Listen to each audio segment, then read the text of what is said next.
আসসালামু আলাইকুম viewers, welcome to দিনাস kitchen. আশা করি সবাই ভালো আছেন। আজ আবারও চলে এসেছি আপনাদের জন্য একদম সিপি স্টাইলে কিভাবে বাসায় বসে আপনারা চিকেন বল তৈরি করতে পারবেন, তা একদম সহজ উপায় দেখিয়ে দিব। তাহলে চলুন আর দেরি না করে দেখে নিই কীভাবে আমরা তৈরি করতে পারবো।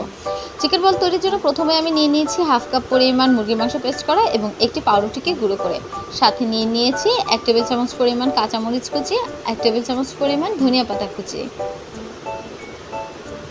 আরও নিয়ে নিচ্ছে হাফ টেবিল চামচ পরিমাণ আদা বাটা, হাফ টেবিল চামচ পরিমাণ রসুন বাটা, সাথে দিয়ে দিচ্ছি স্বাদ মতো লবণ,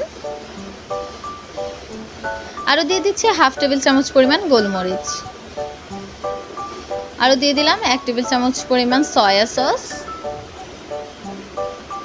দিয়ে দিচ্ছি 1 চা চামচ পরিমাণ টমেটো সস, আরও দিয়ে দিচ্ছি 1 চা চামচ পরিমাণ কর্নফ্লাওয়ার। হাতের কাছে কর্নফ্লাওয়ার না থাকলে সেক্ষেত্রে ময়দা ব্যবহার করা যেতে পারে। সবগুলো মিশ্রণকে ভালোভাবে মিক্স করে 10 মিনিটের জন্য রেস্টে দিতে হবে।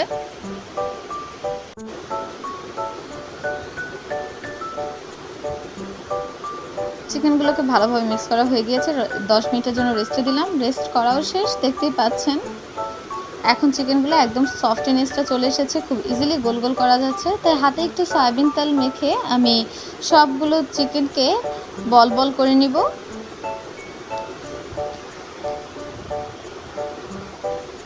ব্যাস, আমার চিকেন বলগুলো রেডি করা হয়ে গিয়েছে। এখন আমি একটি প্যানে গরম পানি নিয়ে নিচ্ছি। গরম পানিটা ফোটা পর্যন্ত অপেক্ষা করতে হবে। ফুটন্ত পানির ভিতর বলগুলোকে ছাড়তে হবে, এতে বলগুলো খুব সুন্দরভাবে সিদ্ধ হয়ে যায় এবং কনসিস্টেন্সিটাও পারফেক্ট থাকে।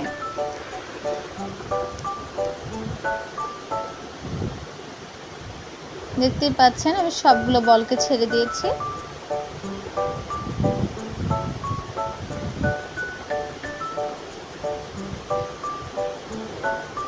জাস্ট 5 মিনিটের জন্য আমি বলগুলোকে সেদ্ধ করে নিচ্ছি। সেদ্ধ হয়ে গেলে বলগুলো কিন্তু ফুলে ওঠে। দেখুন বলগুলো কত বড় বড় হয়ে গিয়েছে।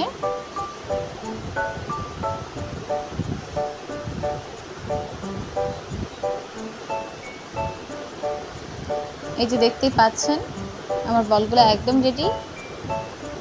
এখন আমি এগুলোকে ভেজে নেব। তাই একটি প্যানে একদম হালকা পরিমাণ, অল্প পরিমাণ আমি তেল দিয়ে দিচ্ছি। তেলটা গরম হওয়া পর্যন্ত অপেক্ষা করতে হবে। আমার তেলটা অলরেডি গরম হয়ে গিয়েছে। দিয়ে দিলাম সবগুলো চিকেন বল। এখন এগুলোকে নেড়ে চেড়ে ভালোভাবে ভেজে নিতে হবে। যতক্ষণ না পর্যন্ত চিকেন বলগুলো ভাজা না হবে ততক্ষণ পর্যন্ত ভাজতেই হবে। এ পর্যায়ে চুলার আঁচ একদম লো টু মিডিয়াম থাকবে।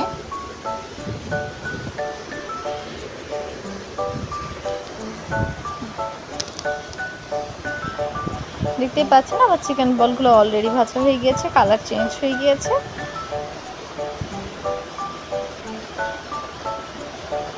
ব্যাস, এখন আমি এগুলোকে এক এক করে তুলে নিব বাটিতে।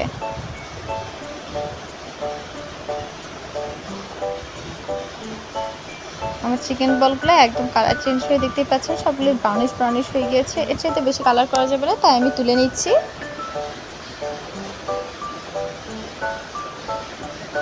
এখন আমি এগুলোকে একটি শাঁসলিকের কাঠিতে নিয়ে পরিবেশন করব। দেখতেই পাচ্ছেন চিকেন বলগুলো দেখতে একদম অনেকটা দারুণ হয়েছে এবং খেতেও বেশ সুস্বাদু। হ্যাঁ, ধন্যবাদ সবাইকে এতক্ষণ পর্যন্ত সাথে থাকার জন্য। দেখা হবে পরের কোনো ভিডিওতে। আজ এ পর্যন্তই। আল্লাহ হাফেজ। সবাই ভালো থাকবেন, সুস্থ থাকবেন এবং আমার জন্য দোয়া করবেন। আর কি কি রেসিপি চাচ্ছেন তা আমাকে অবশ্যই কমেন্টের মাধ্যমে জানাবেন।